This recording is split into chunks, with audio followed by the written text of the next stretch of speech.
Hello everyone, I'm PhantomNiqht, and welcome to the Roleplayers Union. Now before we get started, well, I have a study guide, because I am not familiar with all the roleplayer games.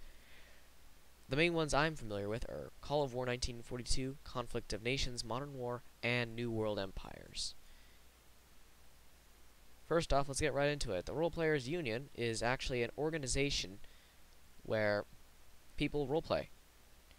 We have quite a few members, and we all basically we play games in a role-playing fashion. So I'm going to start with 30 Kingdoms since it's the first on the list.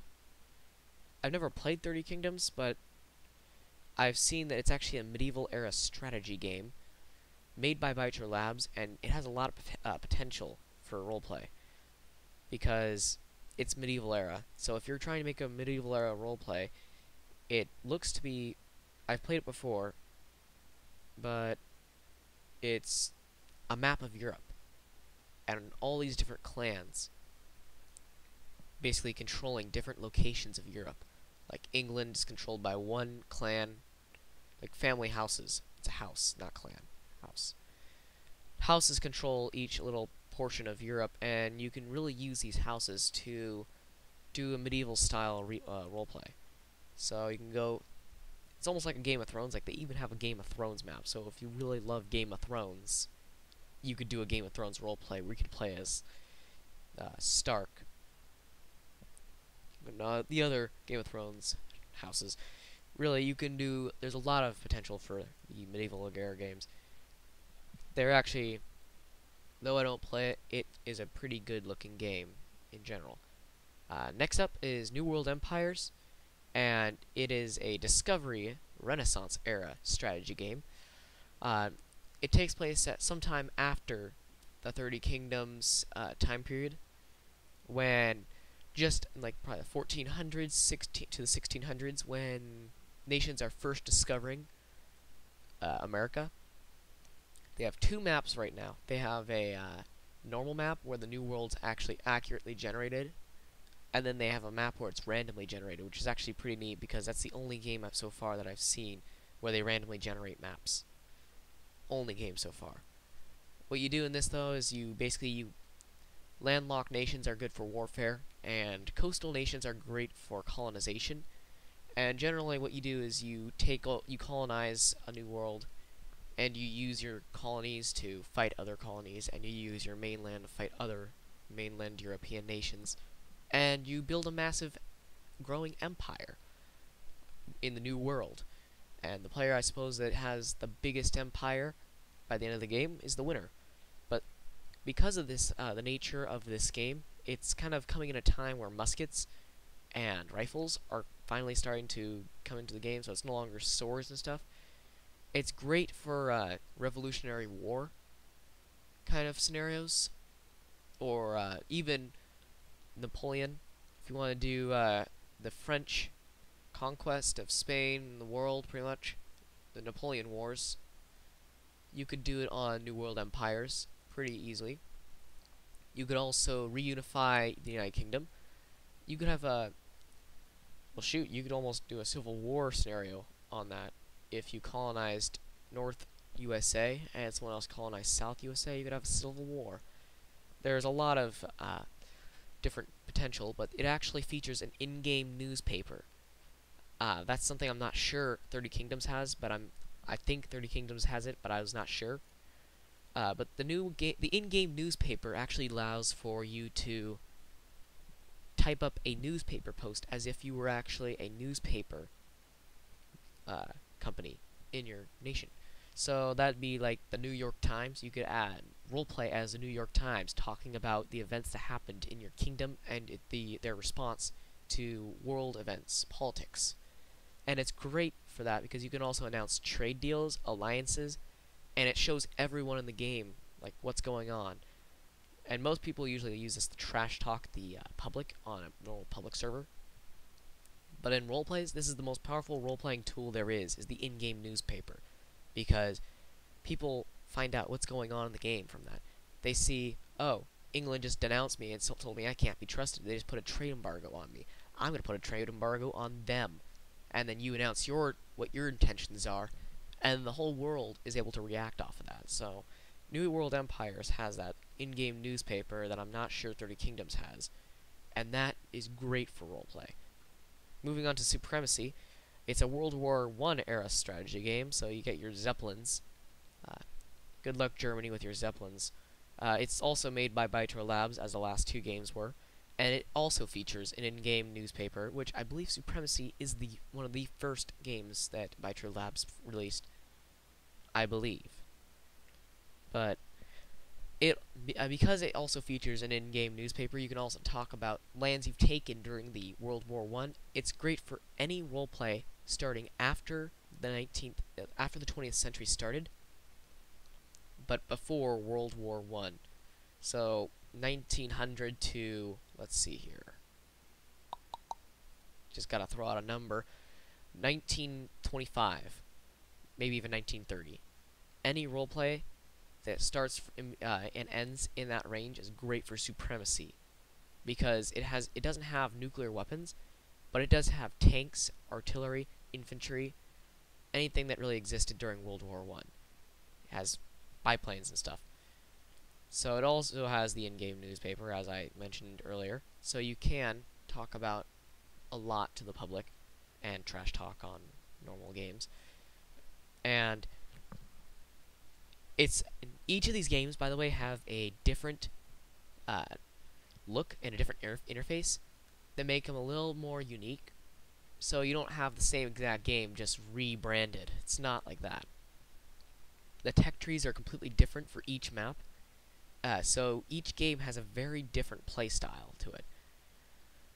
Supremacy is more conquer. The entire world's been explored. It's time for you to just conquer everything. There's no such thing as colonization, whereas New World Empires had colonization. You're basically going on world domination in Supremacy 1914. Unlike New World Empires, where you're slowly building up an empire overseas and in Europe. And 30 Kingdoms also has that difference, because 30 Kingdoms, you're basically uniting the Europe and the world probably under your command. So, you're dominating the world. Call of War. Call of War is a World War II era strategy game, and any map any scenario you want taking place after 1930, but before 2000 or even 1980, it's really good for those role plays. It has a pretty good time period.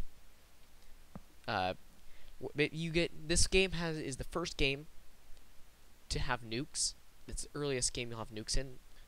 And they have actually quite a few maps, and they're still releasing maps on this game, so it's actually really great. It's one of their newer games. It's newer than Supremacy, and this game features quite a few maps. But it also has that same in-game newspaper that has made Call of War, Supremacy, New World Empires, and even Conflict of Nations, which I'll get to soon, pretty good for roleplay. Because this game is World War II based. It has a different system. Like, all the mechanics on all these games are a little different as well. But you start as your country, you build up a navy, air force. Like, Air Force was not really much on Supremacy.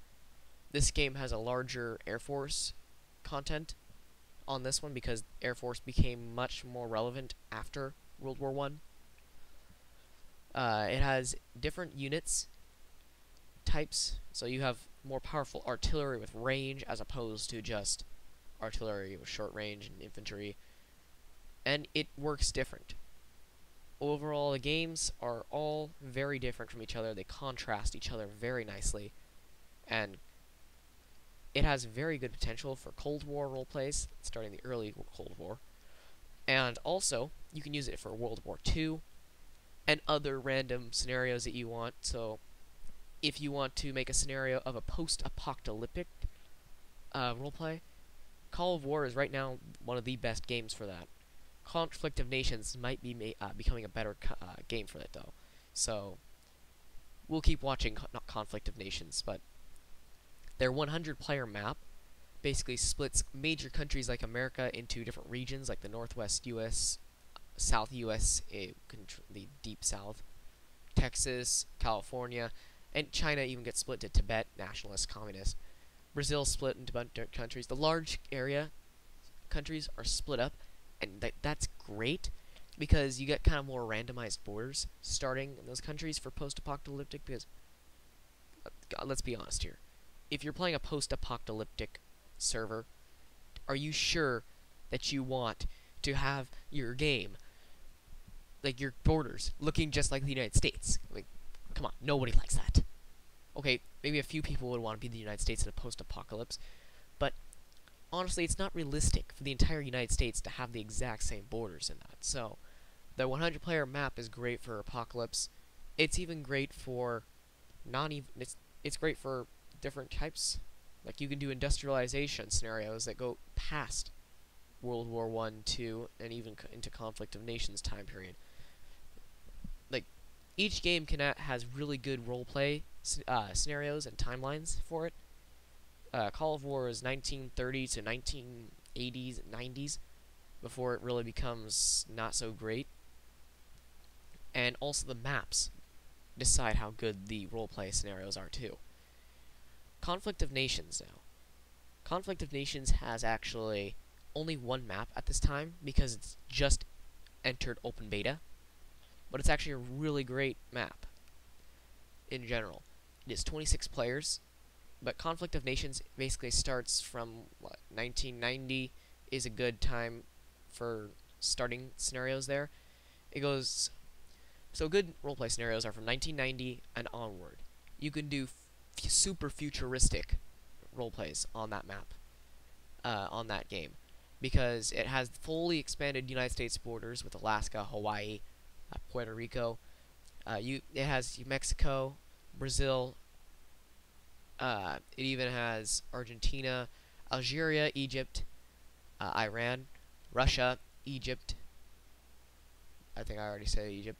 Australia. It has a bunch of different nations that are fully expanded with their borders, and they're all. The mechanics are really different from the other games, and that's kind of cool because the tech trees are it's less of just you research a unit and you're researching upgrades for your units now. So your units become a little bit better in certain areas, as opposed to just the whole unit getting better with speed and damage and defense, like Call of War does. Nukes are also in Modern War, Conflict of Nations. You also have chemical weapons, which are pretty powerful, and you can actually tell when chemical weapons or nukes have been used because you'll have like a little skull animation on the location that got nuked or chemmed. But the game is great because it's full world modern weapons, so it's great for anything past the 1990s in scenarios. I just wouldn't recommend it quite yet for apocalypse roleplays, but it is possible. So don't not do any of those on my account. They're actually really good. All these games are great for different scenarios. So even if I say that I don't like a game for any scenario, someone else will find a way to make it work. That's the beauty of roleplay, is that you could do a World War scenario as in the medieval era on 30 Kingdoms. You could say that suddenly all the world is in conflict, and you could actually do like a World War I with medieval era troops. Anything's possible with roleplay. So these are just for realistic scenarios with the timelines I've actually told. Timelines I mentioned are actually just examples, so you can do any scenario on any map on any game. Just keep your mind open, because the Roleplayers Union is actually really great. So if you're interested in joining, we actually have a Discord server and we have a forum. So let's go. I gotta remember the websites now. So 30 Kingdom.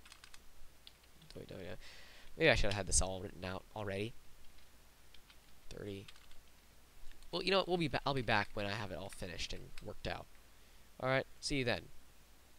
And we're back, and I posted pretty much all the links onto. Oh, Shoot, forgot the www. Not really important, but it does look good for World Wide Web to be on there. More professional.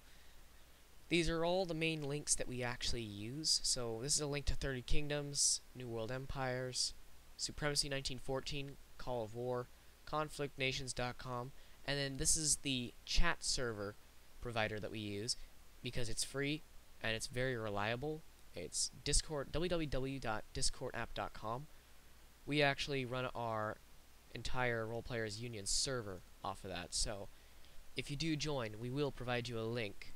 Now, you can sign up on our forum, which I will provide a link in the description. Thank you guys for watching, and I hope you enjoyed, and welcome to the Roleplayers Union. We hope you all enjoy.